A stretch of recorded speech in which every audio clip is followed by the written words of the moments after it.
ওই সকালে কল দিল, বললো রান্না করছে, এখন আসতেছে না কেন? একটু কবে দেখি তো কোন পর্যন্ত আসছে।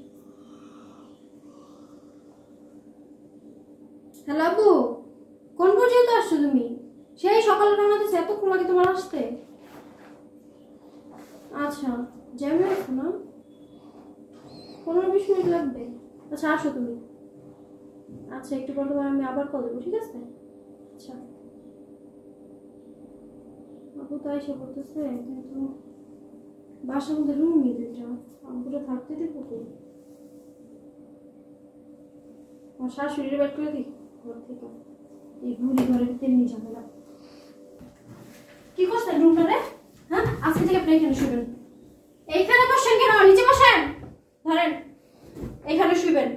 কি অবস্থা করছেন? আমার আব্বু যে আসবো, আমি যে শুইতে দিব, রুমটা কি শোয়ার মতো অবস্থা আছে?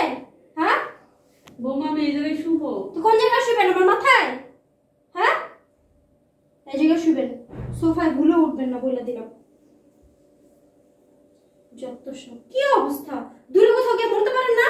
হ্যাঁ, এই এত জ্বালান কেন? কত রাখবো আপনারা? কোনো লজ্জা নেই আপনার?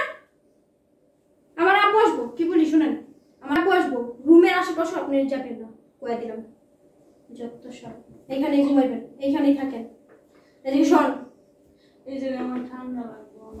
চাদর দিছি না আপনারা? চাদর কেমন দিছি? শোন, উঠেন। জোরেও না বাবারে, হয়তো একটা বস্তা হইছে। দাঁড়ান, শোন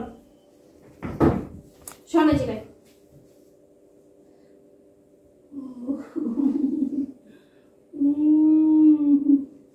শব্দ করেন কেন? হ্যাঁ, চুপচাপ শুয়ে থাকেন। যত সব, রুমটা কোথা লাগবে? আমার ছেলে আসলে আমি বলে দিব সব কথা।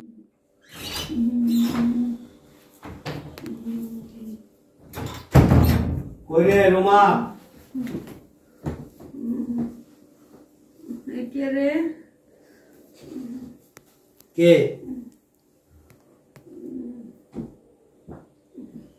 তোর শাশুড়ি এখানে কেন? আপনি এখানে কেন?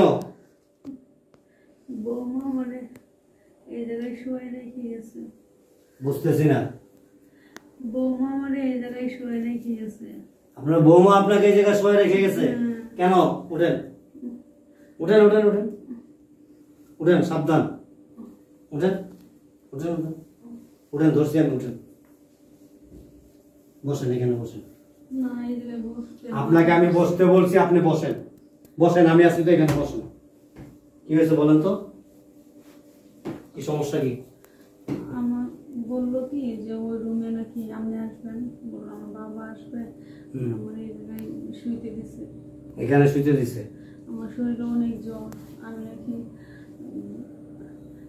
বিছানা নষ্ট করে দিছি, রুম নষ্ট করে দিছি, এই জন্য শুইতে দিছে। মানে আমি বুঝতেছি না, মানে আপনি বিছানা নষ্ট করে ফেলান, ঘর নষ্ট করে ফেলান, কাজ কপ দিয়া, ঘর থুতু দিয়া ঘুরে ফেলান, এই ধরনের কিছু নাকি? হ্যাঁ, আমার এই জায়গায় বসতে মানা করছে। রুমা কোথায়? রুমে আছে? হয়তো রুমে আছে। কই রে তুই? ওর কিছু বললেন না, আবার আমার মাই দিন। তুমি আসো, আমি রান্না করেছিলাম তোমার জন্য, যা যা খাও তুমি, যা যা পছন্দ করো সবকিছু রান্না করছো। আসো। এই, আপনি এখানে উঠছেন কেন? হ্যাঁ, নিচে নামেন। আপনারা বসে সবাই উঠবেন না?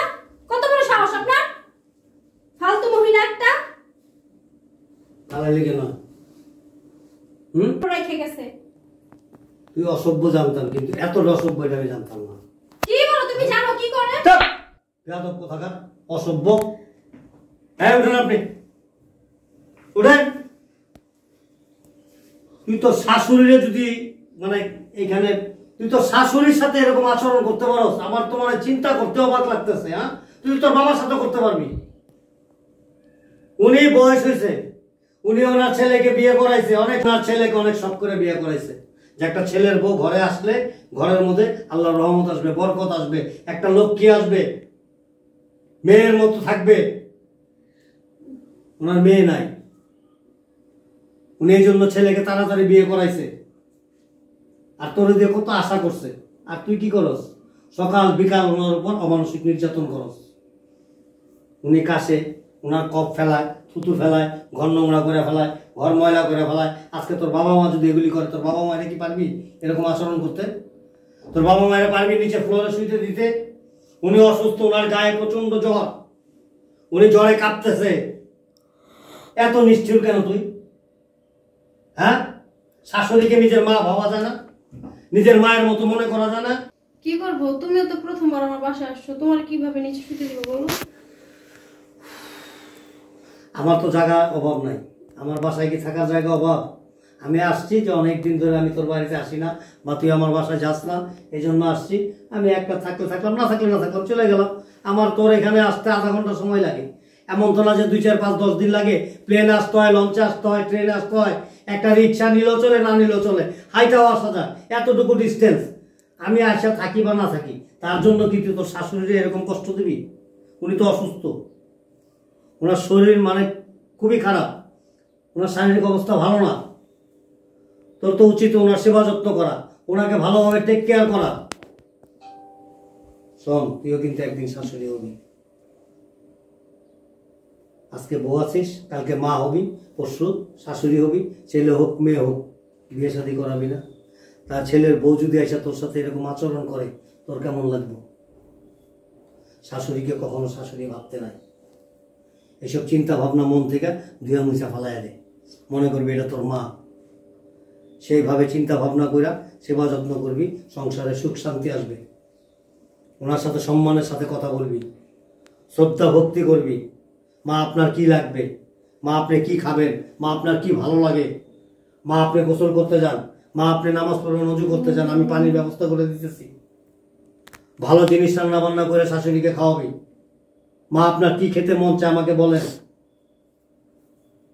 একটু যদি ওনাকে একটু নার্সিং দিতে পারোস, ওনার একটু সেবা যত্ন করতে পারোস, উনি দেখবি সুস্থ হয়ে যাবে। পাশাপাশি তুইও লাভবান। কি লাভবান? আল্লাহর তরফ থেকে রহমত বরকত তোর উপরে আসবে, আল্লাহ খুশি হবেন। তোর কাছ থেকে আরেকটা মেয়ে শিক্ষা নেবে, তোর কাছ থেকে তোর সন্তানরা শিক্ষা নেবে। স্বামীর মাকে কখনো মনে করিস না যে স্বামীর মা। তার সাথে যেই রূপ আচরণ করি কইরা যাই, তার সাথে অত্যাচার করি, তার সেবা যত্ন আমি কেন করব, তাকে কবে বাড়ি থেকে বের করব, এই ধরনের উদ্ভট চিন্তা ভাবনা মনের থেকে মা ধুয়া মুছা ফালাইয়া দাও।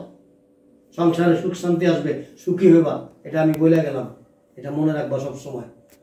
ওনাকে সরি বলো, বইলা ওনাকে ওনার ঘরে নিয়ে সুন্দর করে শোয়াই দাও। আমার ভুল হয়েছে, আমার মাফ করে দাও। থাক মা, তুমি শুধু মানুষ বুঝো না, তুমি যে সঙ্গে শাশুড়ি হবা, ওর সঙ্গে তুমি বুঝবা। ঠিক আছে বেন, আপনি যান, কিছু মনে করেন না, আপনি ঘরে যান।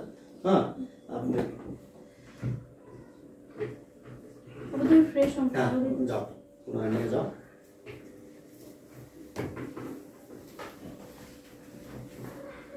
আসলে কি মানে বর্তমানে মেয়েরা মানে সব মডার্ন, তো এরা মানে শ্বশুর শাশুড়ি সহ্য করতে পারে না, স্বামীর আত্মীয় স্বজনকে সহ্য করতে পারে না, নিজেরা নিজের মতো করে চলতে চায়, আর নিজের ফ্যামিলির লোকজনকে দাওয়াত করে ভালো মন্দ এটা সেটা খাওয়াইতে চায়, কিন্তু স্বামীর মা বাবা ভাই বোনদেরকে দিতে গেলে তাদের কলিজা ছিঁড়া মাটিতে পড়ে যায়।